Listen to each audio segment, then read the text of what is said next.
It goes without saying that training is of the utmost importance, and a lot of people don't know where to start, either because they lack the knowledge and skill set or they don't have the real world experience. So today in part 5 of the Modern Minuteman series, we're going to talk about how to train the Minutemen.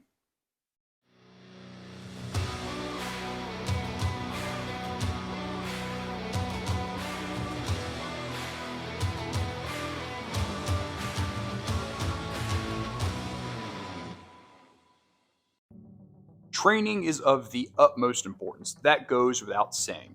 But even a lot of folks who were in the military or first responder service probably went years and years and years without truly writing out any type of training routine or curriculum. A lot of that kind of stuff is already set in stone from years and years of experience.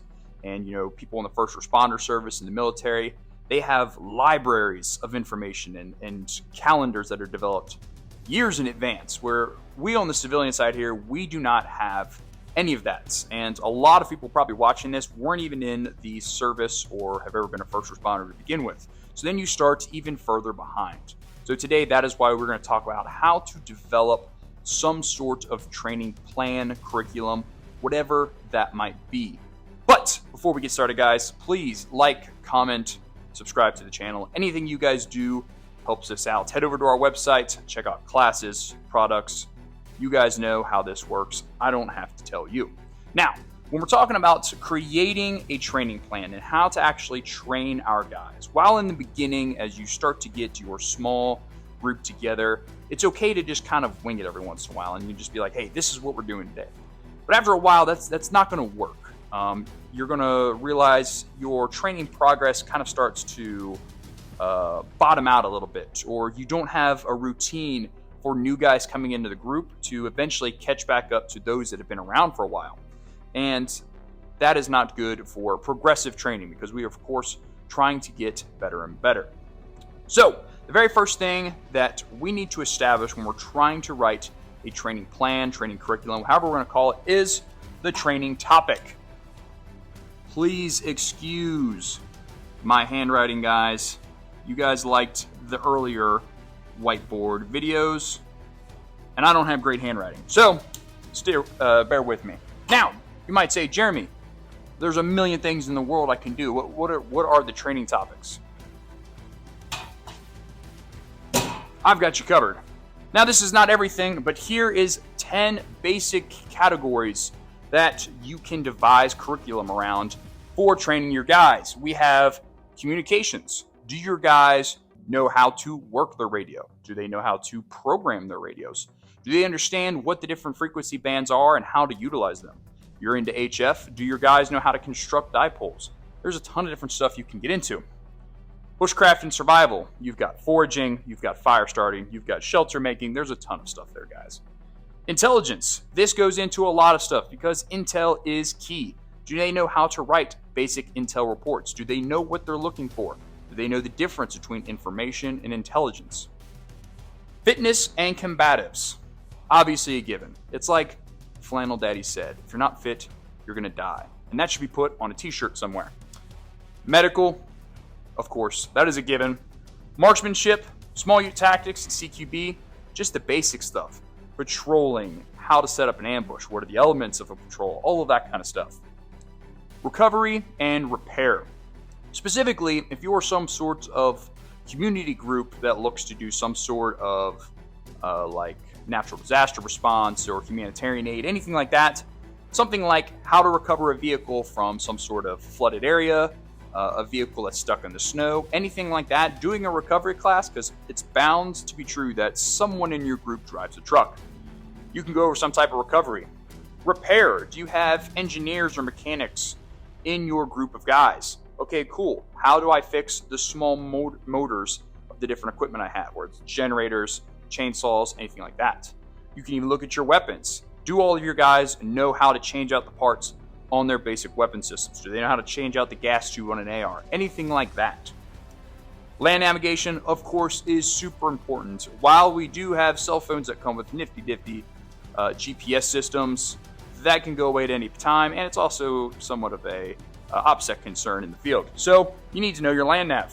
And then search and rescue. Again, if you plan on doing any type of like humanitarian or disaster response style stuff, search and rescue is going to be huge. There are tons of companies and government services and whatnot that put on search and rescue classes that are open to the public. Don't be afraid to not go to the range or go patrolling with the guys one day, and instead, drive an hour away to a state park because some organization's putting on a search and rescue class. This is not the limit, guys, but this is a start.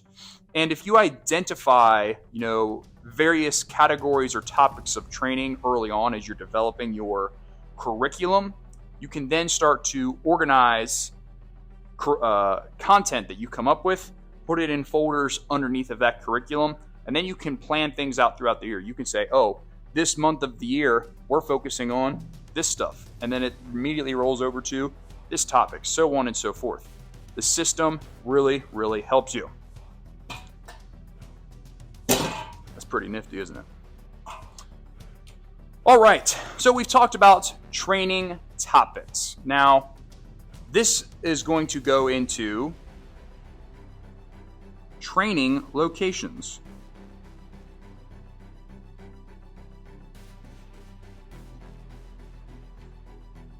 Where do you have at your availability to train? Now, if you're out west, there is a ton of public land, and you guys are very lucky. You guys don't understand the plethora of land that you have. Us East Coasters, we're kind of all bottled down and whatnot, and it kind of comes down to private land. But for training locations, it really is going to depend on your training topic to dictate what kind of space do you really need. If you're just doing medical with the guys, well, you can just meet at one of the guys' houses and do medical in the garage or a basement, something like that. If you're going to be doing patrolling, obviously you're going to need new space. Do you have a park nearby that you can go to? Do you have private land that you can go to? Even stuff like wildlife management areas, state parks, anything like that. A lot of them are very firearm friendly. And when you're looking for parks that you could potentially use for training, one, you're probably not going to be able to shoot on a lot of them unless you're out west and you're on public land. I believe it's federal land that's allowed out there. That kind of stuff is good. But on state land, a lot out here in the east, you're not going to get away with it as easily. And if it's a really big park, you might be able to sneak it. But not everything has to involve actual shooting. Just going into the woods with your pack and your gear and practicing formations, hand and arm signals, all that kind of stuff can be extremely beneficial. Private land is, of course, going to be the best because you just kind of have a free-for-all at that point. As far as other training locations go, you can look at different ranges and training facilities near you, community centers, anything like that. If you are creative enough, this is not any limitation to you at all. You will figure it out. Number 3, training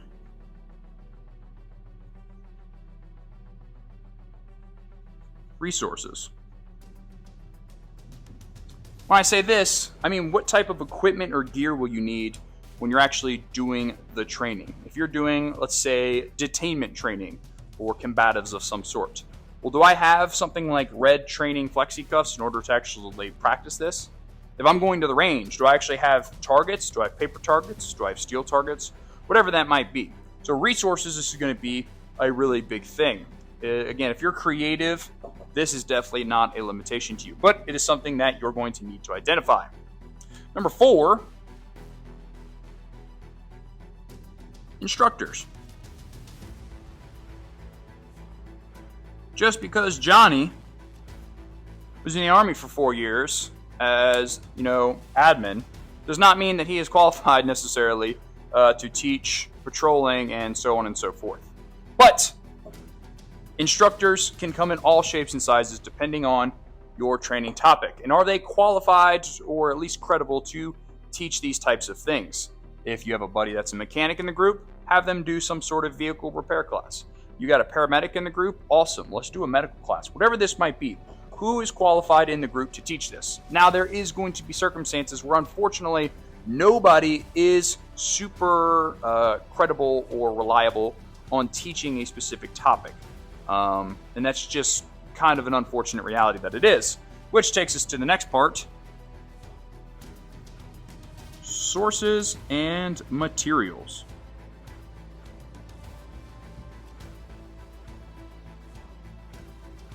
Now, what I like to do, my mind is thinking faster than I can write.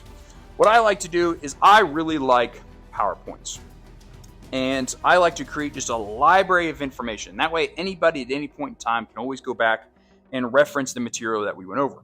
But when it comes to sources and materials, for a lot of this stuff, like your small unit tactics and stuff like that, you're probably going to go off some sort of doctrine or manual. The biggest, most popular one between that is probably going to be like, are you going to follow the Army doctrine? Or are you going to follow the Marine Corps doctrine?